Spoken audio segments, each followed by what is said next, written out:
Étant donné qu'en ce moment le cinéma français nous donne beaucoup de films avec des monstres ou des créatures, on dépoussière un petit peu les monstres de sortie. Et jeudi, justement, on est allé voir avec Nico et ADR, encore, le film Gueule Noire. Et faut qu'on en parle.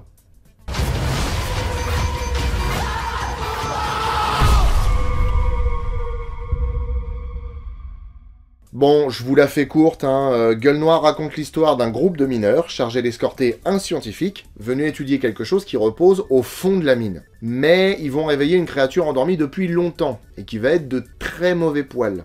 Alors, le film est aux antipodes du règne animal. Là, on est vraiment sur un film d'horreur et un film de monstre. Encore une fois, c'est marrant parce que pour le coup, en général, il y en a toujours un qui est pas d'accord avec les autres, mais j'ai l'impression que quand on va voir un film français, on est tous d'accord. On a trouvé que le film était médiocre, mais que c'était pas de sa faute. Je m'explique. La prétention de Mathieu Turi était de faire un huis clos horrifique. À ce niveau-là, ça marche. Pour la simple et bonne raison que le film a une ambiance, il y a une vraie atmosphère. Et c'est grâce en partie à la mise en scène, mais aussi au décor. Ils ont tourné en partie dans une mine de calcaire, et aussi dans une ancienne mine à charbon, qui est entretenue par des passionnés, et qui a aussi servi de décor pour le film Germinal. L'ambiance est réussie. Ce qui est normal, on est dans une mine. Dans une mine, il fait sombre, c'est étriqué, parce que les tunnels sont quand même pas très larges. On a beaucoup de sons d'ambiance, ça gratte, ça avance, on entend des voix lointaines, on entend des grondements. Le seul problème, c'est que dès qu'il y a une intervention de la bestiole, ou ce jumpscare insupportable du mec qui est comme ça, sur un coin de mur, qui attend, et puis tout d'un coup, la musique s'arrête, on se dit « Ah putain, la bestiole va arriver », et en fait c'est juste ton pote qui l'attrape comme ça, et du coup ça fait sursauter.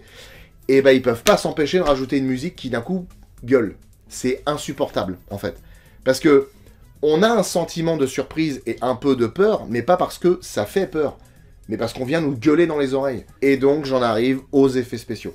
Alors, étant donné que le film a eu un budget de 3,8 millions d'euros, soit 4 fois moins que Le Règne Animal, déjà les effets numériques, tu laisses tomber, c'est pas la peine d'y penser. Et pour ce qui est des effets pratiques, y a des choses réussies. Comme par exemple, alors le film est généreux en termes d'horreur et de gore. C'est-à-dire qu'il y a carrément une éviscération, il y a une décapitation, et c'est montré quand même, hein, c'est pas suggéré. Autant il y a des choses suggérées, parce que par exemple on voit des mecs se faire tirer dans les couloirs sur des centaines de mètres, autant quand la bestiole a vraiment décidé de faire du mal à quelqu'un devant tout le monde, elle le fait clairement.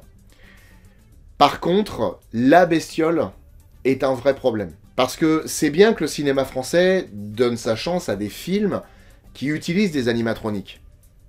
Mais faut donner plus de pognon. Sérieusement. Faut donner plus d'argent, parce que là, la bestiole est sèche comme un coup de trick. Elle est raide comme la justice. Honnêtement, quand on la regarde, ça fait un peu carton-pâte. C'est vraiment dommage, parce que son design est assez étonnant. Parce que, de mémoire, ou en tout cas, si je me fie à mes simples connaissances, je n'ai jamais vu un film français qui prenait un design inspiré de l'univers de Lovecraft. Donc c'est suffisamment étonnant pour être souligné. Et justement, c'est pour ça qu'on a trouvé que le film était médiocre, mais que c'était pas de sa faute. Parce qu'il a fait avec ce qu'il a pu. Et honnêtement, quand on remet les choses en perspective, on se rend compte que le travail est quand même pas si mal. Parce que, pour à peine 4 millions d'euros, avoir fait un film avec cette ambiance, avec autant de morts, avec autant de gore, avec une créature qui, pour le coup, est quand même montrée pas mal de fois.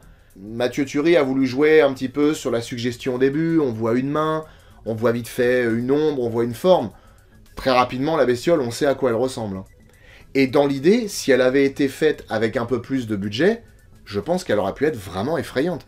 Parce qu'ils ont pris le parti de la montrer réellement en train de bouger. Alors, le seul problème, c'est que quand elle avance à moitié comme ça. Il y a une scène où un des personnages lui échappe en montant dans un escalier.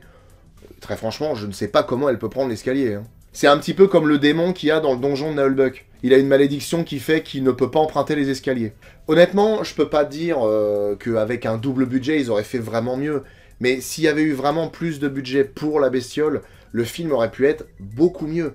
Parce que un film comme ça doit reposer sur sa créature. Déjà, son origine est un peu spéciale, donc pour qu'on l'accepte, il faut qu'elle soit vraiment crédible. Là, honnêtement, pendant tout le film, je me suis dit « Ouais, c'est une marionnette, la bestiole ». En conclusion, le film nous a déçus, mais pas parce qu'il est fondamentalement mauvais. mais parce que le cinéma français n'a pas misé suffisamment gros dessus pour pouvoir nous donner une vraie expérience de film de monstres. Et c'est un peu dommage. Maintenant, peut-être qu'on aura plus de chance avec Vermine. On aura la réponse dans un mois.